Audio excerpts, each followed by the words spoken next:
Hello friends, welcome back to Mohan sir की class. तो आज हम यहाँ पे हमारे मैथ्स का नेक्स्ट चैप्टर पढ़ने जा रहे हैं जिसका नाम है बैंक और साधारण ब्याज। बैंक मतलब क्या होता है ये आप सभी को पता ही होगा, जहाँ पे हम पैसे जमा कराते हैं और पैसे जहाँ से हम लोग विड्रॉ कराते हैं। ओके, और जहाँ पे हम अपना अकाउंट ओपन करते हैं उस जगह को बैंक कहते हैं। वो सारी चीज़ें आपको पता होंगी। उसके बाद है साधारण ब्याज। ब्याज का मतलब क्या होता है ये भी बहुत से लोगों को पता होगा, लेकिन जिनको नहीं पता है मैं उन्हें बता देती हूँ। ब्याज का मतलब होता है कि मान लीजिए कि मैंने सामने वाले व्यक्ति से उधार लिया है 100 रुपये। सामने वाले व्यक्ति ने मुझे 100 रुपये उधार दिया, लेकिन मुझे साथ साथ ये भी कहा कि जब आप मुझे पैसे रिटर्न करोगे तो उसके ऊपर आपको 50 रुपये ब्याज देना होगा। तो मान लीजिए कि अगर एक हफ्ते के लिए मैंने वो 100 रुपये उनसे उधार लिया है, तो एक हफ्ते के बाद जब मैं उन्हें उनकी अमाउंट वापस करूँगी तो 100 रुपये के साथ साथ 50 रुपये ब्याज जोड़कर टोटल 150 रुपया मैं उन्हें वापस करूँगी। तो उसे हम क्या कहते हैं? ब्याज कहते हैं। तो 50 रुपये जो होगा वो हमारा क्या होगा? ब्याज होगा।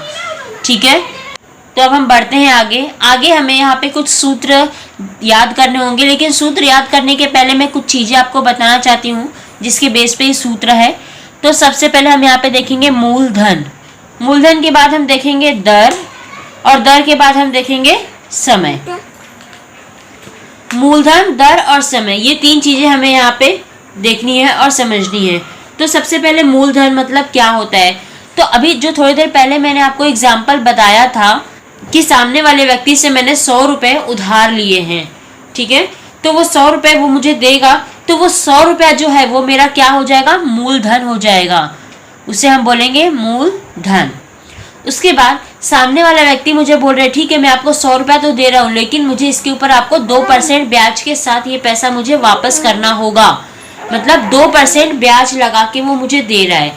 तो जो 2% हो गया वो हमारा क्या हो जाएगा? दर। मतलब कितने की दर से वो दे रहा है? 2% की दर से दे रहा है। तो यहाँ पे आएगा 2% प्रति वर्ष। ये शॉर्ट फॉर्म होता है, इसको बोलते हैं प्रतिशत प्रति वर्ष। मतलब सामने वाले व्यक्ति ने मुझे 2% प्रति वर्ष के दर के हिसाब से मुझे वो 100 रुपया दिया है। अब आगे दिया है समय। समय मतलब तो सबको पता होता है टाइम। मैं मान लीजिए कि वो मुझे 4 साल के लिए दे रहा है, 4 साल के लिए, तो समय हो जाएगा हमारा 4 वर्ष। तो प्रश्न में आपको इस तरह से मूलधन दिया होगा, दर दिया होगा, समय दिया होगा, और हमसे पूछा जाएगा ब्याज निकालो। अभी आप बोलोगे ब्याज तो यहाँ पे दिया, लेकिन ये ब्याज की दर दी गई है। ब्याज की रकम हमें निकालनी पड़ेगी, ब्याज की रकम निकालनी पड़ेगी, और साथ ही साथ हमें मिश्र धन भी पूछा जाएगा। अब आप बोलोगे मिश्र धन होता क्या है? तो मिश्र धन ये होता है जो हमारा मूलधन होता है, मूलधन और ब्याज को मिलाकर जो अमाउंट बनेगा वो होगा मिश्र धन। इसको मैं एग्जाम्पल से बता देती हूँ। जैसे मैंने आपको एग्जाम्पल बताया था थोड़ी देर पहले कि सामने वाले व्यक्ति से मैंने 100 रुपये उधार लिए, उसने मुझे 100 रुपये दिए, लेकिन मुझे बोला कि 50 रुपये आपका ब्याज लगेगा, और टोटल आप जब मुझे वापस करोगे तो आपको टोटल 150 रुपये वापस करना पड़ेगा ब्याज के साथ। तो ब्याज के साथ 150 रुपये मैं उसे वापस करूंगी, तो वो 150 जो हो जाएगा वो मेरा क्या हो जाएगा? मिश्र धन हो जाएगा। तो मिश्र धन हमारा जो होता है वो मूलधन और ब्याज को मिलाकर बनता है। तो ये समझ में आ गया आप सभी को। अब यहाँ पे हमको 2 सूत्र देखना है, वो सूत्र आपको याद करना होगा। सबसे पहला जो सूत्र है वो है ब्याज बराबर मूलधन गुणे दर गुणे समय बटे 100। ये तो किताब में आपको समय की जगह पे काल दिया होगा, काल और समय एक ही होता है। तो सूत्र क्या हो जाएगा? मूलधन गुणे दर गुणे समय बटे 100। अभी मैं इसी को यहाँ पे हल करके आपको दिखाती हूँ। हमारा मूलधन कितना दिया है? 100, गुणे दर दिया है 2, और गुणे समय दिया है 4 बटे 100। तो यहाँ पे ये 2 0 से कट हो जाएगा, यहाँ पे बचेगा 4 दूनी 8, तो यहाँ पे हो जाएगा 8 रुपये। ब्याज हमारा कितना आ गया? 8 रुपये आ गया। अब हमारा ये ब्याज निकल गया। अब हमारा जो दूसरा सूत्र है इसके आगे का वो है मिश्र धन। तो मिश्र धन का सूत्र क्या होता है? मूलधन धन साधारण ब्याज या फिर ब्याज। तो हमारा यहाँ पे मूलधन कितना दिया गया है प्रश्न में देख लीजिए? 100 रुपये। तो यहाँ पे लिख दें हम मूलधन की जगह पे 100 धन ब्याज, ब्याज हमारा अभी कितना निकला है 8, तो 100 में 8 जोड़ेंगे तो कितना हो जाएगा 108 रुपए। तो समझ में आया सभी को। यहाँ पे आपको ये एक ब्याज का सूत्र और एक यहाँ पे ये मिश्र धन का सूत्र, दोनों ये सूत्र याद करने हैं।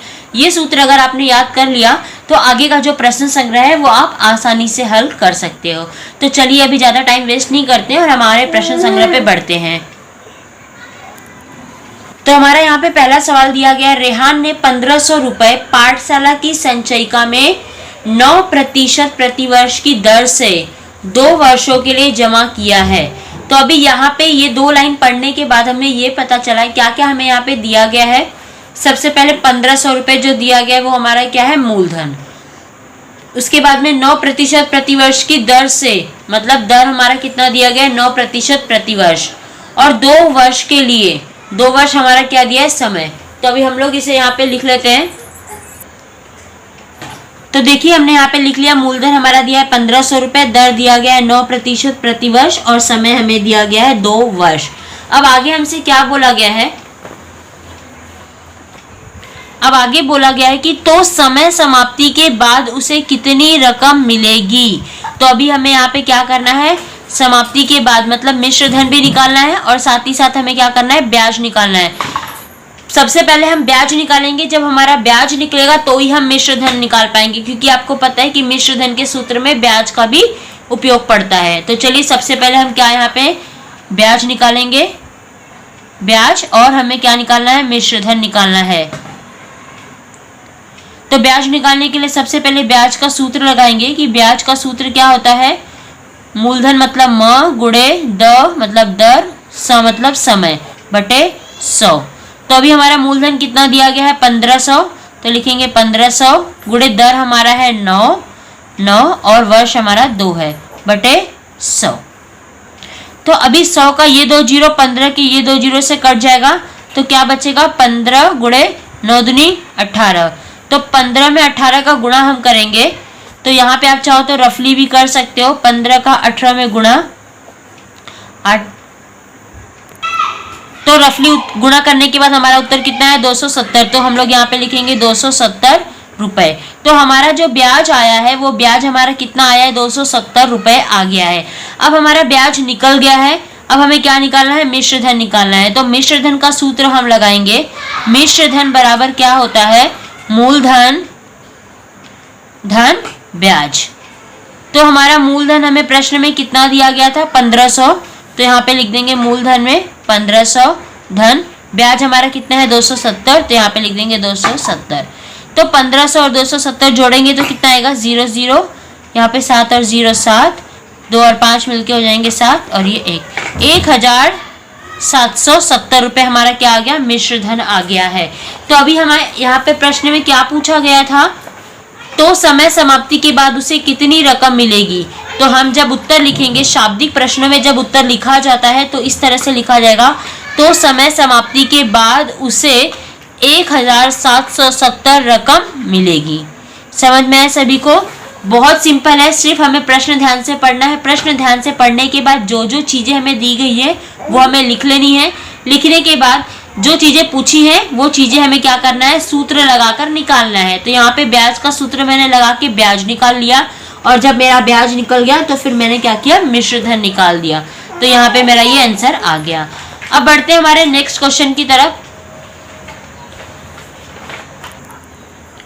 तो अभी हम देखते हैं हमारा सेकंड क्वेश्चन क्या है। सेकंड क्वेश्चन है, जेठालाल ने 10% प्रतिवर्ष ब्याज की दर से, अभी ये जो 10% प्रतिवर्ष दिया गया है ये क्या है, हमारा ब्याज का दर दिया गया है, मतलब दर 2,50,000 रुपए, 2,50,000 रुपए ये क्या हो गया हमारा मूलधन, और 5 वर्षों के लिए गृह कर्ज लिया। तो समय कितना दिया गया है 5 वर्ष।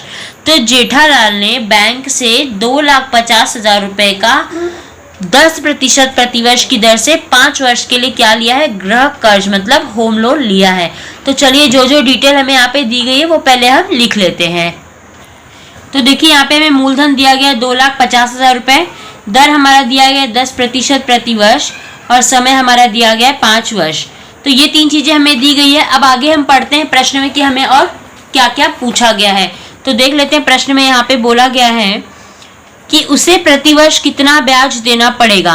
अभी यहाँ पे हम ब्याज तो निकालेंगे ही, उसके साथ साथ प्रति वर्ष का कितना ब्याज देना पड़ेगा वो भी हमें निकालना होगा, और उसके बाद उन्हें बैंक में कुल कितनी रकम जमा करनी होगी, मतलब मिश्र धन, उन्हें लास्ट में टोटल बैंक को कितना रुपए देना है वो भी हमें निकालना है। तो यहाँ पे 3 चीजें हमें निकालनी है, कौन कौन सी देख लेते हैं। तो ये 3 चीजें हमें निकालनी है, ब्याज, ब्याज निकालने के बाद प्रति वर्ष का ब्याज कितना देना है वो भी, और यहाँ पे मिश्र धन भी हमें निकालना है। तो चलिए सबसे पहले ब्याज निकालने के लिए हम ब्याज का सूत्र लगा लेते हैं। ब्याज का सूत्र हमारा क्या होता है, म गुणे द गुणे स बटे 100। तो म मतलब मूलधन कितना दिया गया है 2,50,000, तो लिखेंगे 2,50,000 गुणे द मतलब दर कितना दिया गया है 10, और समय कितना दिया है 5, तो लिखेंगे यहाँ पे 5 बटे 100। अभी यहाँ का 100 का 2 जीरो, ये 2 जीरो से कट जाएगा, तो यहाँ पे कितना हो जाएगा 2,500 गुणे 10 बचे 50। तो अभी 25 में 50, 2500 में 50 का गुणा करेंगे। तो यहाँ पे मैं आपको सबसे सिंपल लॉजिक बताती हूँ किस तरह से गुणा किया जाता है। अब ये 0 को भूल जाओ, संख्या यहाँ पे क्या है 25 है, और यहाँ पे 25 का सीधा 5 में गुणा करो तो कितना आता है 125, तो यहाँ पे लिख देंगे 125। अब ये 25 के आगे 2 जीरो है, तो 2 जीरो बढ़ा दो, और ये 5 के आगे 1 जीरो, तो ये मतलब यहाँ का 2 जीरो और यहाँ का 1 जीरो मिलके 3 जीरो इसके आगे बढ़ जाएगा, और कितना आएगा 1,25,000 रुपए। तो हमारा जो ब्याज आ गया वो कितना आ गया 1,25,000 रुपए। ये एकदम शॉर्ट फॉर्म है, आपको 0 1 मिनट के लिए भूल जाना है, सिर्फ संख्या का संख्या में गुणा करना है, उसके बाद आगे जो भी जीरो लगे होंगे वो जीरो इनके आगे बढ़ा देना है। तो अभी हमारा ब्याज निकल गया 1,25,000 रुपए। अभी ये टोटल हमारा ब्याज निकला, लेकिन हमें पूछा क्या उसके बाद प्रति वर्ष का ब्याज भी निकालना है। तो लिखेंगे प्रति वर्ष का ब्याज बराबर, प्रति वर्ष ब्याज बराबर, अभी ये जो ब्याज हमारा निकला है 1,25,000 रुपए, ये कितने वर्ष का है टोटल 5 वर्ष का है। तो 1 वर्ष का निकालने के लिए क्या करेंगे 1,25,000 में से 5 को क्या करेंगे भाग देंगे, तो लिखेंगे 1,25,000 बटे 5। तो 5 एकम 5, 5 दूनी 10, 12 में से 10 गया, 2 बचा, कितना हो गया 25, 5 बचे 25, और ये 3 जीरो इसके आगे बढ़ जाएगा। तो हमारा प्रति वर्ष का ब्याज कितना हो जाएगा 25,000 रुपए, मतलब हर एक साल उन्हें कितना ब्याज देना पड़ रहा है 25,000 रुपए। मतलब हमारे यहाँ पे प्रति वर्ष ब्याज और ब्याज दोनों आ गया है। अभी हमारा क्या बाकी है मिश्र धन। तो अभी मिश्र धन का सूत्र लगाएंगे। मिश्र धन का सूत्र हमारा क्या होता है, मिश्र धन बराबर मूलधन धन ब्याज। तो अभी हमें मूलधन प्रश्न में दिया है कितना है 2,50,000, तो मूलधन की जगह पे लिखेंगे हम 2,50,000 धन ब्याज हमारा कितना निकला है, ये वाला ब्याज प्रति वर्ष वाला नहीं निकालेंगे हम, टोटल ब्याज। टोटल ब्याज कितना है 1,25,000 रुपए, 1,25,000 रुपए। तब इन दोनों को जोड़ देंगे, ये 3 जीरो यहाँ पे 3 जीरो, ये 5 जीरो 5, 2 और 5 हो जाएगा 7, 2 और 1 हो जाएगा 3, 3,75,000 रुपए। तो हमारा जो मिश्र धन आ गया वो कितना आ गया 3,75,000 रुपए। आपको इस तरह जोड़ने नहीं आता है तो आप यहाँ पे लिख के जोड़ सकते हो, ठीक है। तो ये हमारे 2 सवाल कंप्लीट हो गए। देखा आपने किस तरह से किया, बहुत ही सरल है, सिर्फ हमें सूत्र याद रखना है। सूत्र अगर आप याद रख लेते हो तो आप इजीली से हल कर सकते हो। तो आज के लिए बस इतना ही। अभी बाकी का जो तीसरा, चौथा और पांचवा जो सवाल है वो हम नेक्स्ट वीडियो में देखेंगे। तब तक के लिए धन्यवाद।